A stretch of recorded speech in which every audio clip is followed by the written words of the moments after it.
अस्ति तरस्याम दिशि देवतात्मा हिमालयो नाम नगाधिराज।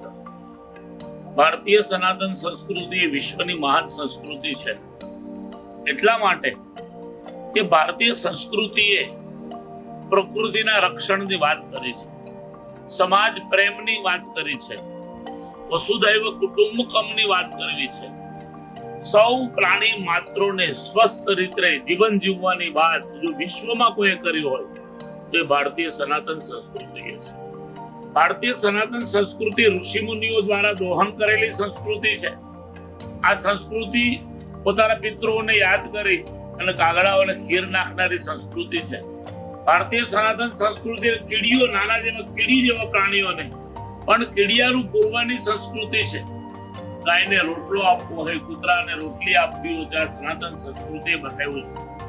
એની સાથે સાથે માણસ સ્વસ્થ જીવન કેમ જીવી શકે આ પણ વાત ભારતીય સનાતન સંસ્કૃતિએ જ કરી છે। અને સનાતન સંસ્કૃતિની અંદર પતંજલિ નામના એક ઋષિ મહાન થઈ ગયા, જેમણે યોગ અને આસન એના દ્વારા સ્વસ્થ જીવનની જો કોઈ વાત કરી હોય તો સનાતન સંસ્કૃતિએ કરી છે।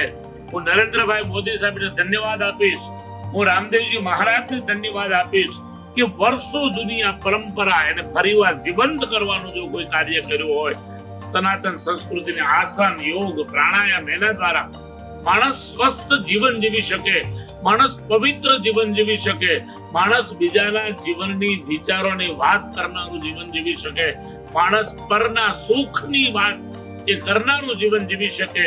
અને એના માટે મસ્તિષ્કને પવિત્ર કરવું, મસ્તિષ્કના વિચારોને પવિત્ર કરવા, પોતાના શારીરિક તાકાત એને મજબૂત કરવી અને સમાજના રક્ષણ માટે, ધર્મના રક્ષણ માટે, આ સંસ્કૃતિના રક્ષણ માટે પોતાનું જીવન અને વિચાર સતત ચલાવવા, એના માટે યોગ બહુ ખૂબ મહત્વનો છે। આ બહુ થોડા દિવસોની અંદર વિશ્વ યોગ દિવસ આવી રહ્યો છે। આજે વિશ્વના દેશો આ સનાતન સંસ્કૃતિના યોગ અને આસન અને પ્રાણાયામની વાતને લઈ અને વિશ્વ સુધી પહોંચ્યા છે। અને વિશ્વના ગોરા લોકો હોય, વિશ્વના અમેરિકા, આફ્રિકા, ઓસ્ટ્રેલિયા આદિ જે 6 ખંડોની અંદર વસનારી વસ્તી આજે યોગ સાથે જોડાઈ ગઈ છે। એનું કોઈ મહત્વનું કારણ હોય તો સનાતન સંસ્કૃતિનું મહત્વ છે।